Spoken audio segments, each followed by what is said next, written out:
Hello. Good morning, y'all. Welcome to my YouTube channel. It is about 7:50 on Sunday, April 28th, I think is today.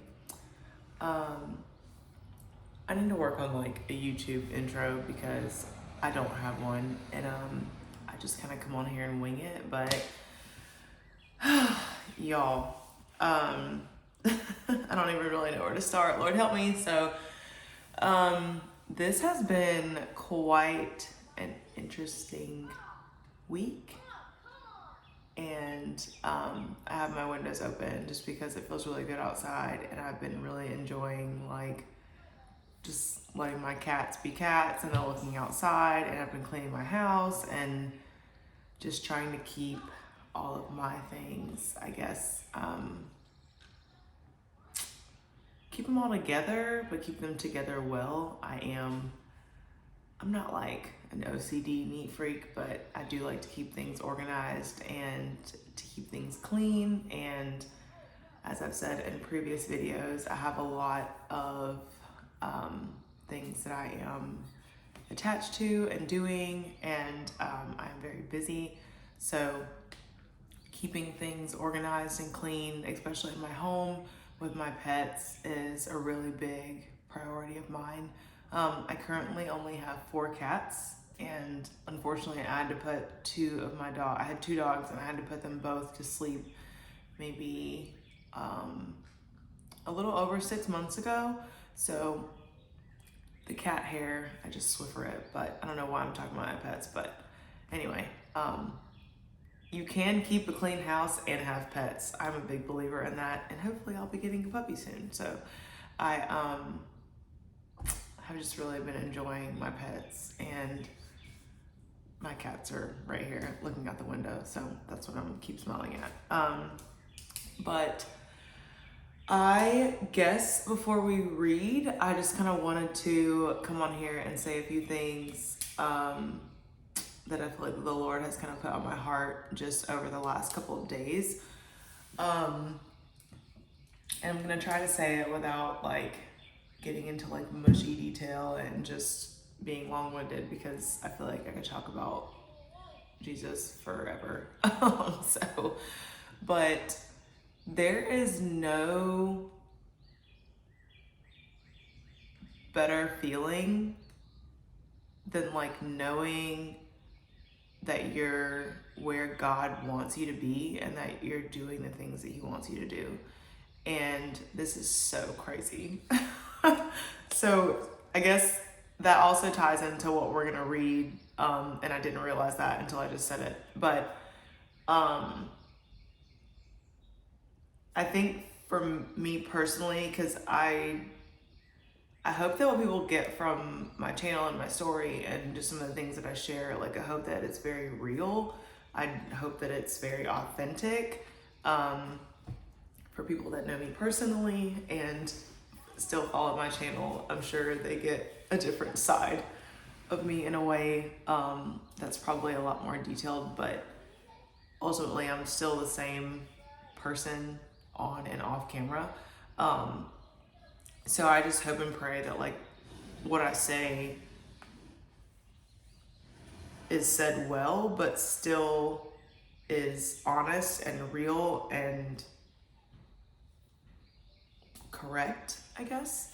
But anywho, so there's just no better feeling, and I don't think I really realized it until I sat down to do this video, because God's been kind of putting it on my heart over the last couple of days, and I'll be honest, I just really have not had the time. Like I have had to make the time, which has looked different depending on the day, but there's just no better feeling, especially like in my heart, like doing what God has told me to do and knowing that I'm doing what He told me to do, knowing that I'm where He told me to be, knowing that I have the people around me that He told me to have around me, knowing that I wake up the time that He tells me to wake up. Like just there's no better feeling than truly being in the will of God. So I guess that's like the first thing. The second thing I wanted to say is that I know a lot of people have been through a lot of really hard things. And I know that people have not been always very kind, whether they were Christians or not.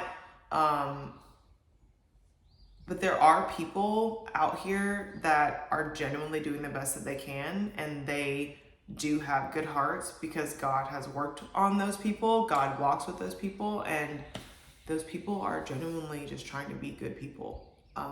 Not to be funny, but like I feel like I'm one of those people. I don't seek to hurt people. I don't really even like drama or conflict. I'm not afraid of it because I know that we can grow from it, but I'm not one of those people that just like wakes up and starts wanting to ruin people's day. I think that's really bizarre and it's got to be tiring. So in the last couple of, especially like the last couple of days, especially this week, I've just really, I've really been thinking about the people that pour into me and spend time with me and care about me. And if you're watching this, it doesn't go unnoticed, and I really love you and appreciate you. And it's important to value. Oh my gosh. I'm so sorry. Three of my cats are sitting in the windowsill, and one of my cats is outside playing with the other cats in the windowsill. That kind of scared me. This is how my day is going. Apparently it's going pretty well. Y'all please stop. I'm gonna regret opening the window for them. But anyway, so it's just important to cherish the people that love you and care about you and that pour into you. And I always remember that like the Lord doesn't force us to worship him, to love him. He doesn't force us to do anything. So our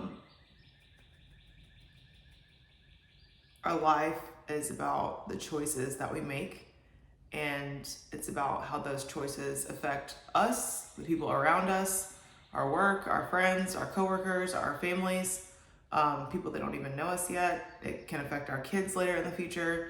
It can affect your marriage, your friendships. I mean, our choices affect so many things in our lives, whether we realize it or not in the moment. So I think that's really all of the, oh, there's one last like housekeeping, I guess, thing that I wanted to say. So I appreciate all you guys' comments, and I do read them, and I actually really like reading them. So even like some of the challenging ones, they can be annoying at times, but it's fine. I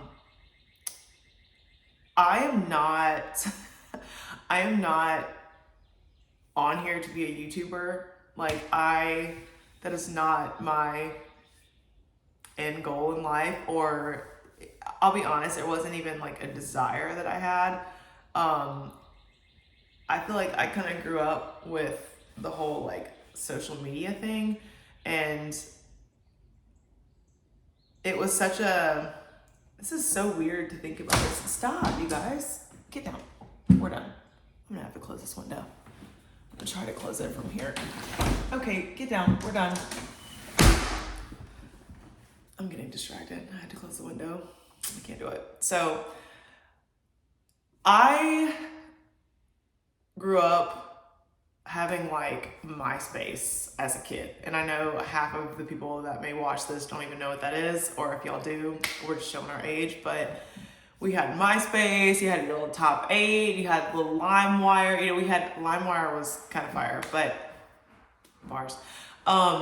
So I grew up with social media, and it was just such a big part of my life, like whether I really wanted it to be or not. And so when my mom passed away and I had a lot of stuff just kind of going on in my personal life, like I got off of social media. Like I I truly didn't want to talk to anybody. I didn't, not in a rude way, but it's like, if you were not physically around me, then I don't need to put my life on the internet. I feel like that is something that I learned throughout my testimony, and just kind of dealing with witchcraft and like seeing other people talk about how people use photos and how, and you don't have to believe it if you don't want to, but that is real. You can look it up yourself. There's other people with other testimonies. I'm not the only one that has one. So, but saying all this to say, like, I'm not on YouTube to be famous. I'm not on YouTube to make money. If either of those things happen and it's God's will for my life, great. But I don't care about that. Like, and I'm not trying to be condescending or rude. I just don't really, I tried to do like the best I could in my life. And just before like the Holy Spirit kind of like reeled me in and like got me together. And my true desire for this channel is for people to know Jesus, whether that's 5 people, 5,000 people, 5 million people, or 45 people. It doesn't really matter to me. I just want to make sure that I'm doing what God wants me to do before I worry about how much money I'm making from YouTube, or if I even make money from YouTube. I'm not making money from YouTube, like, no, or at least not yet. And I know that there's certain algorithms, and I know that there's all these other ways that you can do this and you can promote, and like, I don't have the time for that, and I just want God to do whatever he wants to do with this channel and give it to the people that need to watch it and send it to the people that need to watch it. If you have a friend that you want to send a video to, great, but y'all don't see me on here, like, share, subscribe, like, no, I'm here to be another voice, another vessel, and if it goes wherever he wants it to go, great. If it only goes 2 miles, great. If it goes 2 million miles, great. So I'm not here with a focus on making all these videos and making money from YouTube. If that happens, amazing, and glory be to God, and I'll receive it as something that he wants for me, but that's not my, like, it's not my goal. Like, that's not, if it was, I would be on here a lot more because I have another job. And like I said, I do a lot of work and volunteering and writing for a farm that I'm associated with. So I just wanted to clear that up. No disrespect to anybody that was like, I guess, trying to put their 2 cents in that. I guess I was just trying to speak on that because that's not why I'm on here, nor is that my heart posture. I'm on here because God kind of told me to get back on the internet, and if I'm being completely transparent, not that I didn't want to, I just got very comfortable being on my own, by myself, didn't have Facebook, Instagram, YouTube. I had Pinterest because I like arts and looking at different ideas and especially home decorating and stuff like that, but I did not get back on social media until January 1st, like literally, I think it may have been like December 29th or December 30th, because I knew that that was something that God wanted me to do. And I was just like, okay, I don't want to not do something that he wants me to do. So I got back on social media by January 1st of 2024. And I don't know. I like it, but I like it because I can now see some of the good sides of it, because I think it kind of scarred me for a while, I guess. But it's fake. I also see how fake it is and how much people glamorize their lives, and I don't look like this every day. You know what I mean? Like, so it's like there's good and bad with it, and that's something that I personally had to learn.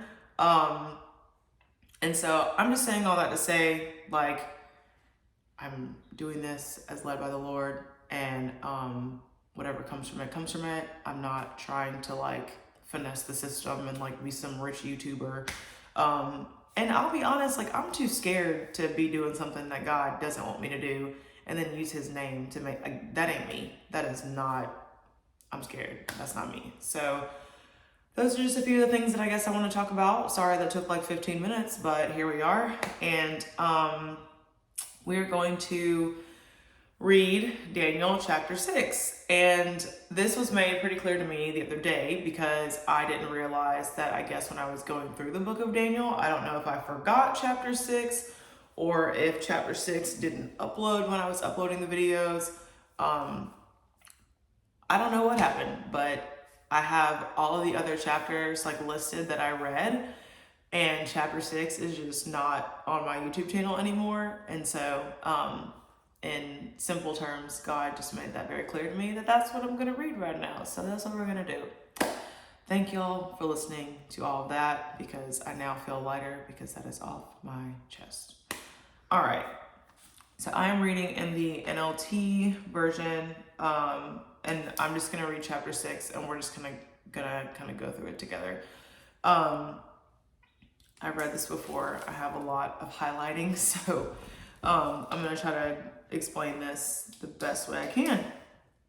And y'all know, forgive me for any of the grammar and the pronunciation, because if you want to be humbled, if you think you're smart, go pronounce all these names in the Bible. It's a very, very humbling thing, because I mess them up all the time. All right. Okay, so just a little background if you have not read the book of Daniel or studied the book of Daniel or watched any of the other videos that I posted about it. So Daniel, let's see.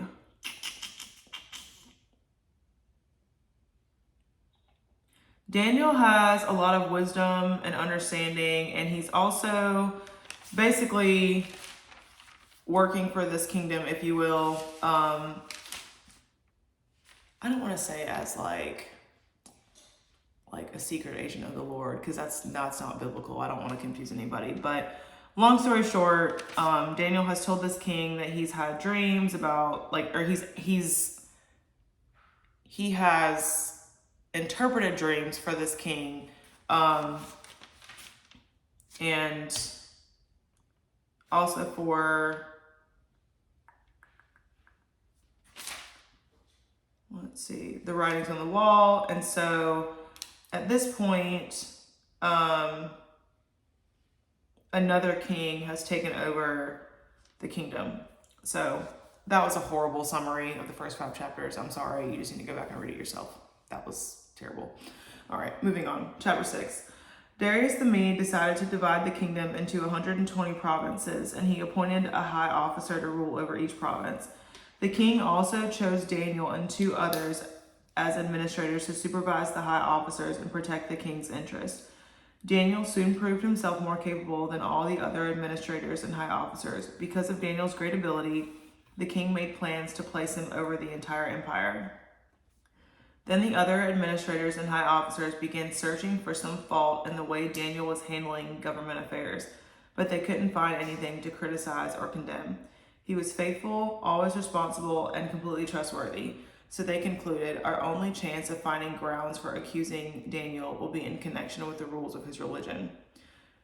So Daniel is basically getting this promotion, if you will, and they're looking at promoting him in other areas, in a kingdom or in a structure where someone like him or someone that believes the way that he does would not be promoted or like in a place of leadership, right?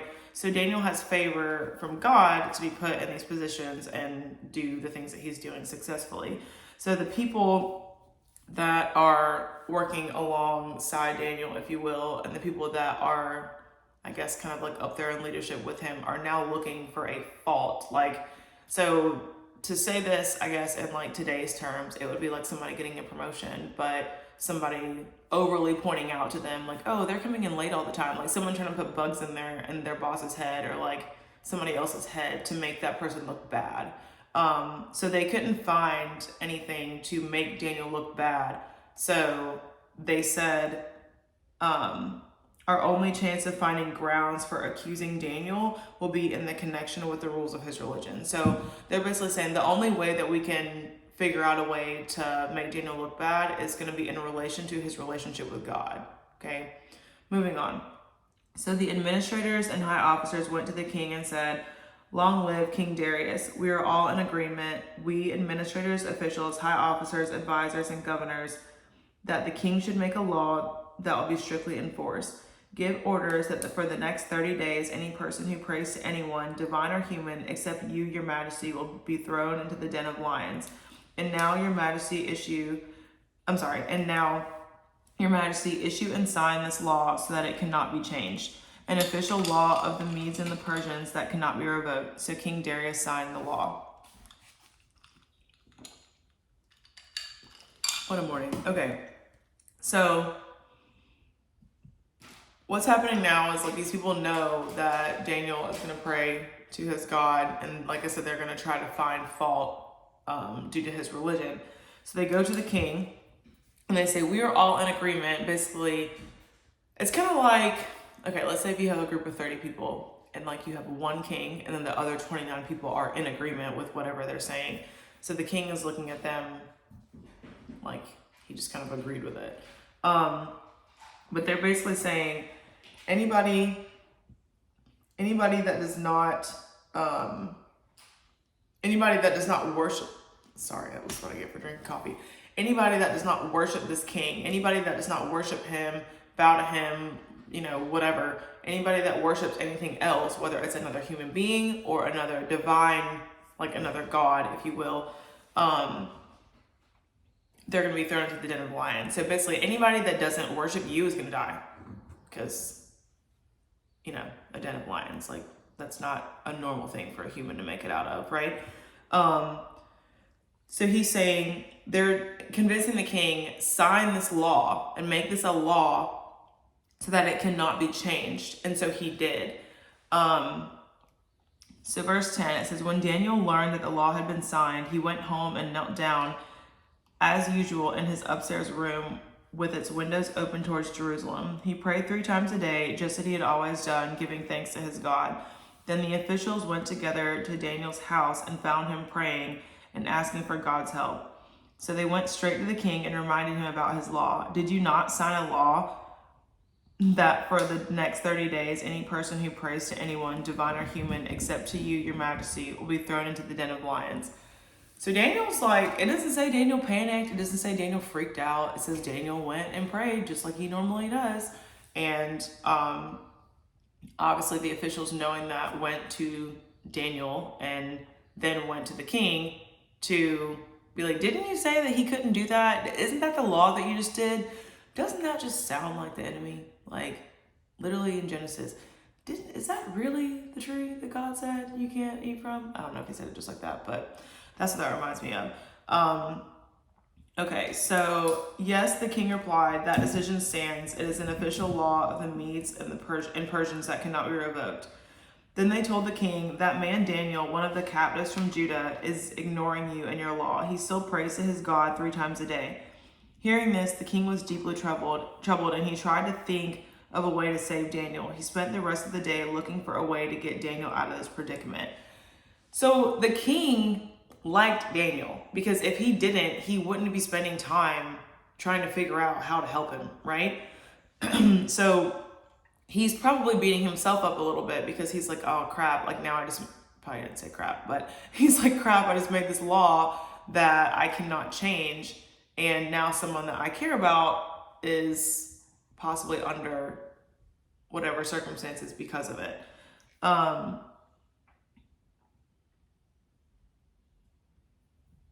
Okay, verse 15. In the evening, the men went together to the king and said, "Your Majesty, you know that according to the law of the Medes and Persians, no law that the king signs can be changed."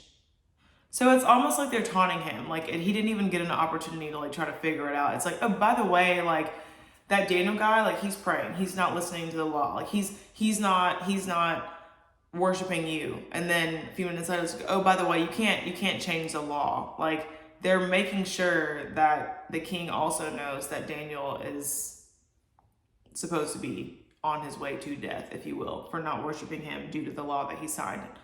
So, okay, verse 16.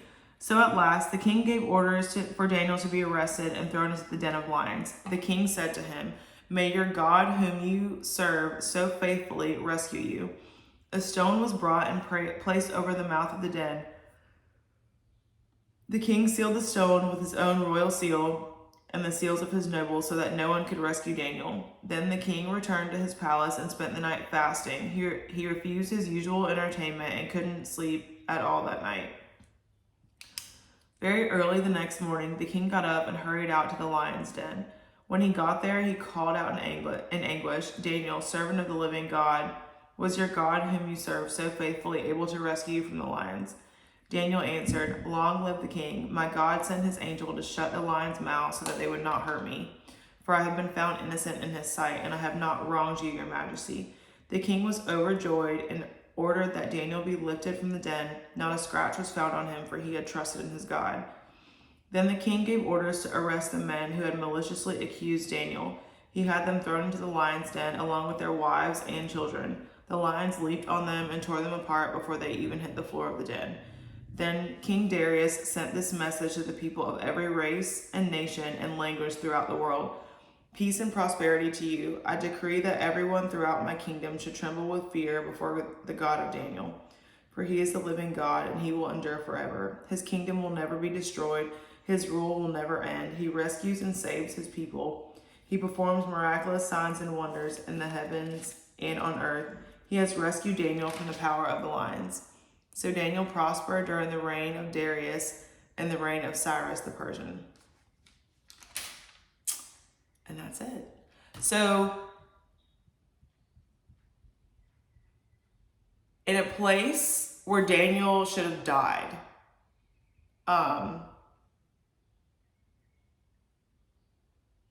God protected him, and the people that tried to get Daniel in trouble were the ones that ended up dying. And not only they died, but also like their wives and children died.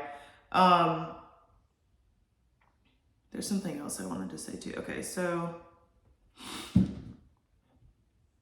verse 24, it says, "Then the king gave orders to arrest the men who had maliciously accused Daniel. He had them thrown into the lion's den along with their wives and children.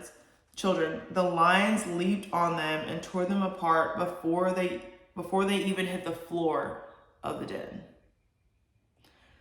So you just gotta imagine, like, Daniel's like walking around with these lions, right? And these other people get thrown into the lion's den and they don't even make it to the ground. So,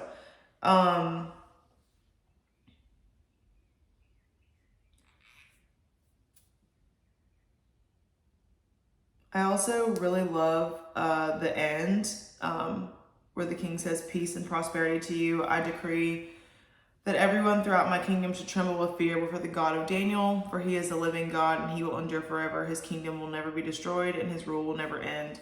He rescues and saves his people, and he performs miraculous signs and wonders in the heavens and on earth. He has rescued Daniel from the power of the lions." I hope that this story helps somebody. I read this story a lot. It was, I guess, a good reminder for me. Not necessarily like a faith reminder, because I feel like I have a lot of faith in God, just being honest, but just God is just with you in your storm. I don't want to sound like a coffee mug, but he is. Like, and I don't, like I said, I'm not really at liberty to like go into like major detail with my life on here just yet, but he really is. And if you yield to what God is asking you to do, like regardless of how uncomfortable it may feel, or regardless of if it's something that you want to do,